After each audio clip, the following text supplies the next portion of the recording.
Have you ever said yes at work too quickly? Maybe you wanted to sound helpful, so you say yes.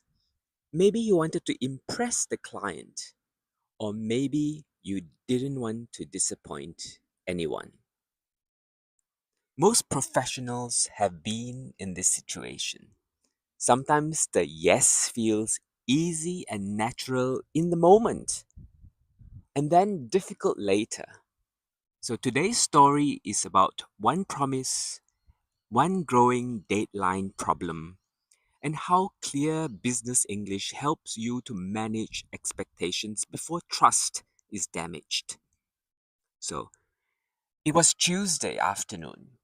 John and May were meeting a new client from Green Tech. The client asked, "Can you deliver the first draft next Wednesday?"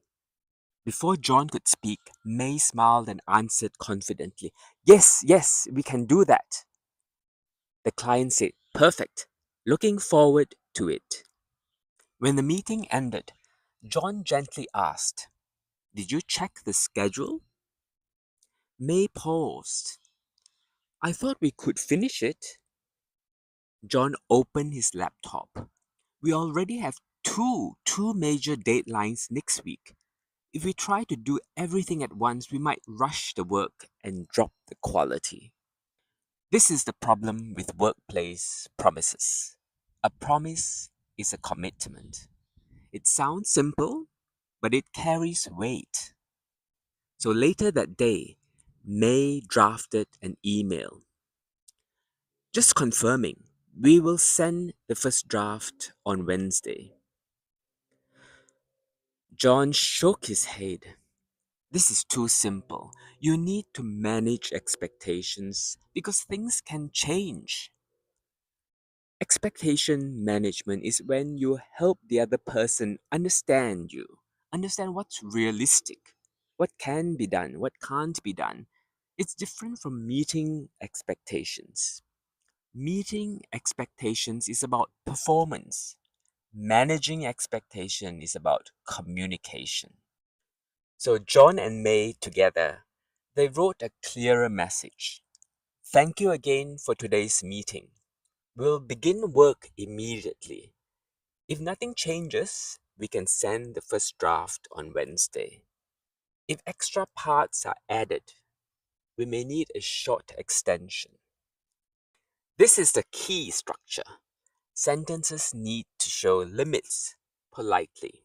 If if nothing changes, we can finish it on Wednesday.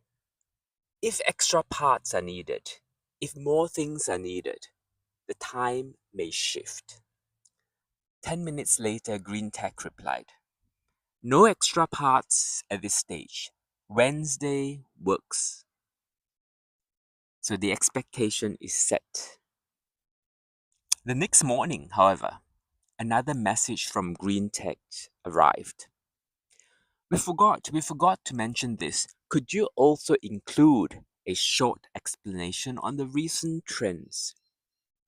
May looked at the message and thought, and said to John, "That's an extra new section." John nodded. Exactly, and this is where a promise becomes a negotiation. So they wrote a new email back to Green Tech. "Thank you for the update. We can include the explanation.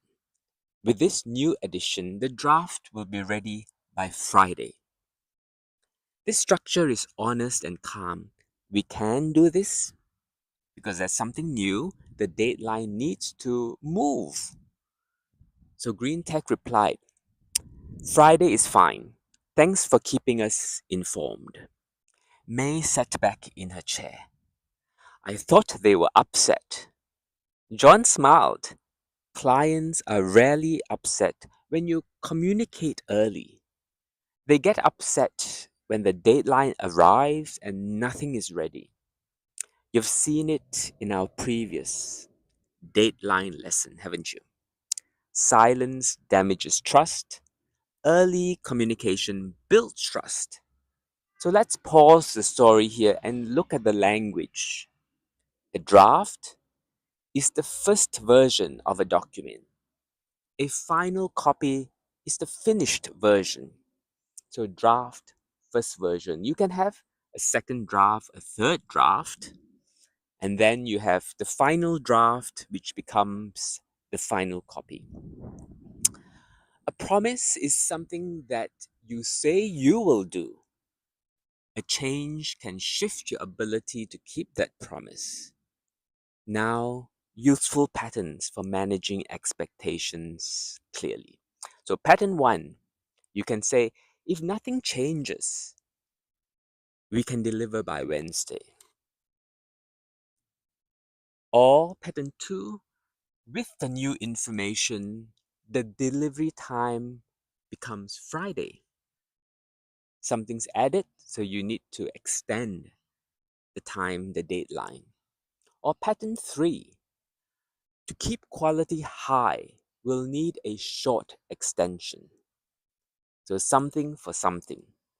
To keep the quality high, the deadline will need to be extended, a short extension.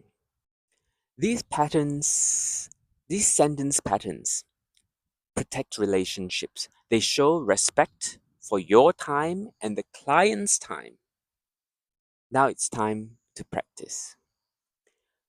We can add, we can add this new part, but we'll need until Friday.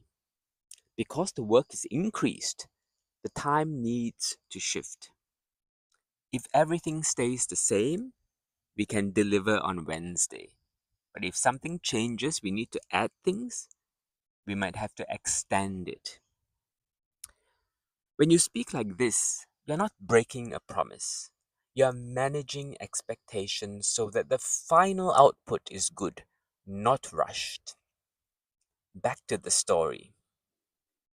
So, John and May completed the draft on Friday afternoon and sent it on time. GreenTech replied, "Excellent work. Thank you for the clear communication this week." May smiled. "I learned something today. Saying yes is easy. Managing expectations is the real skill." John nodded. And when you manage expectations well, you build trust instead of damaging it. The real lesson is simple. A promise is a sentence, but trust is a system. Clear communication keeps that system strong. So replay this story, shadow the phrases, and practice using these simple if sentences. If this happens, then something else need to change. If. So in your next meeting, use it.